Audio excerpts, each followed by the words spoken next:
کشمیر کے شیعہ مسلم خواتین کا بڑا قدم، ایران کے لیے سونا چاندی اور نقد رقم کا عطیہ، جنگ جاری رکھنے کا مطالبہ۔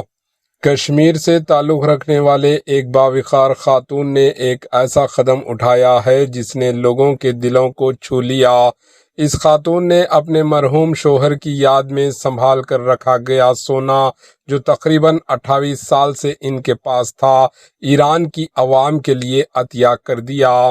صرف یہی نہیں، اطلاعات کے مطابق کشمیر کے شیعہ مسلم خواتین نے بھی بڑی تعداد میں سونا، چاندی اور نقد رقم ایران کے ایمبیسی کو دے دی تاکہ ایران کے ساتھ یکجہتی کا مظاہرہ کیا جا سکے۔ یہ منظر نہایت جذباتی تھا، جہاں خواتین نے آنکھوں میں آنسو اور دل میں ہمدردی کے ساتھ یہ عطیات پیش کیے۔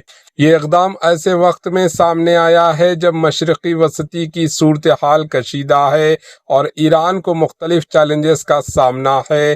کچھ حلقے اس عمل کو انسانیت اور یکجہتی کی مثال قرار دے رہے ہیں، جبکہ کچھ لوگ اس پر سوالات بھی اٹھا رہے ہیں۔ سوشل میڈیا پر لوگ اس عمل کو انسانی ہمدردی اور محبت کی مثال کہہ رہے ہیں، تو وہیں کچھ افراد اس کو سیاسی رنگ بھی دے رہے ہیں۔ بہرحال یہ واقعہ ایک بار پھر یہ ثابت کرتا ہے کہ مشکل وقت میں جذبات اور یکجہتی کی طاقت بہت بڑی ہوتی ہے۔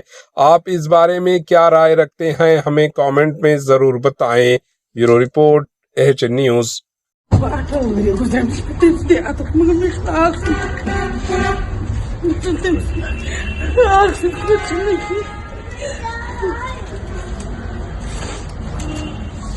علیکم صلوات اللہم صلی علی محمد۔